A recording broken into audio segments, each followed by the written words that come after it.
The moment he said it, I knew something inside me had snapped. Train Kevin. He'll be taking over your role while you transition. Transition.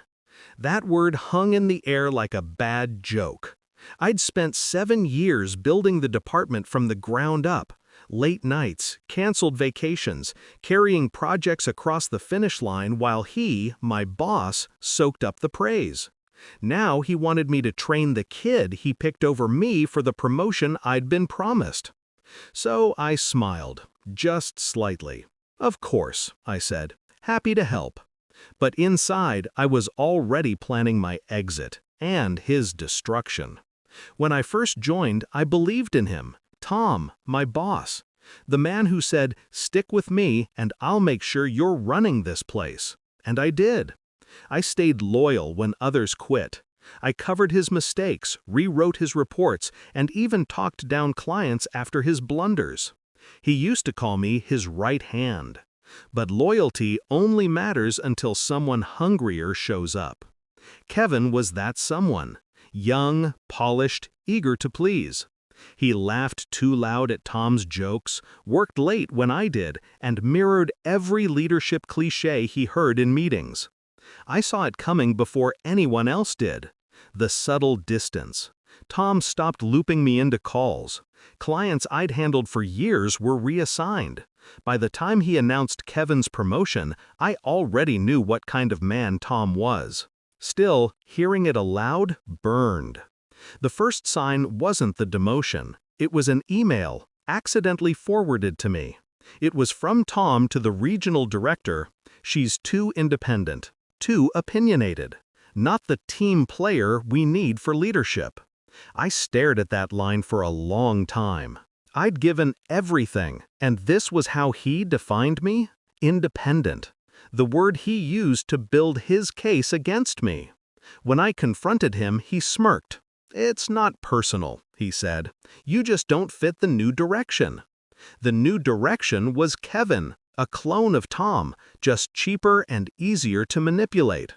That night I poured myself a drink, stared at the ceiling, and made a decision. I wouldn't fight him for the job. I'd make sure he regretted giving it to anyone else. I started documenting everything.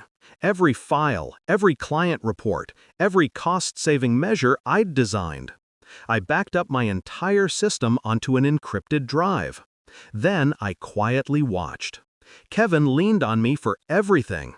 He didn't understand the systems I'd built, the networks I'd nurtured. So I helped, on the surface. I gave him guidance, showed him processes, but left just enough missing for cracks to form.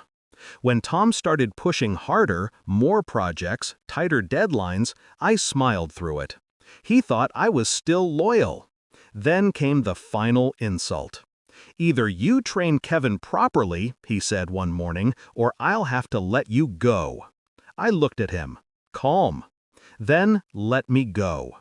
I resigned on the spot. No warning, no handover, just a clean, signed letter and my access badge on his desk. He looked stunned. You're making a mistake, he said. I smiled. I already did. I trusted you. I walked out without another word. By the next week, the first cracks appeared. Kevin couldn't explain half the department's workflows. The database I'd built, encrypted, intricate, required authentication only I knew how to navigate. Clients started complaining about delays. Then the big client, the one that made up 40% of revenue, called me directly. They said, "We'd like to work with you, not the company." I didn't decline. I simply incorporated my own consultancy, quietly pulling every major client I'd cultivated over the years. They didn't want Kevin. They wanted results. Within 3 months, the department collapsed. 6 months later, the company folded. Tom called me once, just once.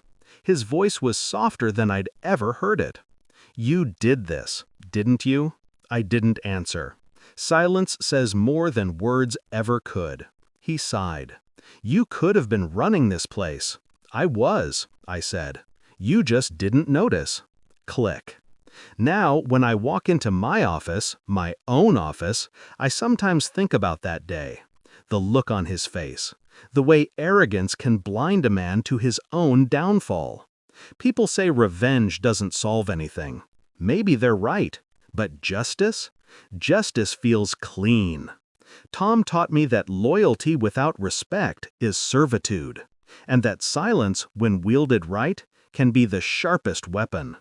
I didn't destroy his company out of anger. I just removed myself and watched what happened when the foundation he stood on vanished with me. In the end, I didn't need to burn the building down. I just turned off the lights and walked away.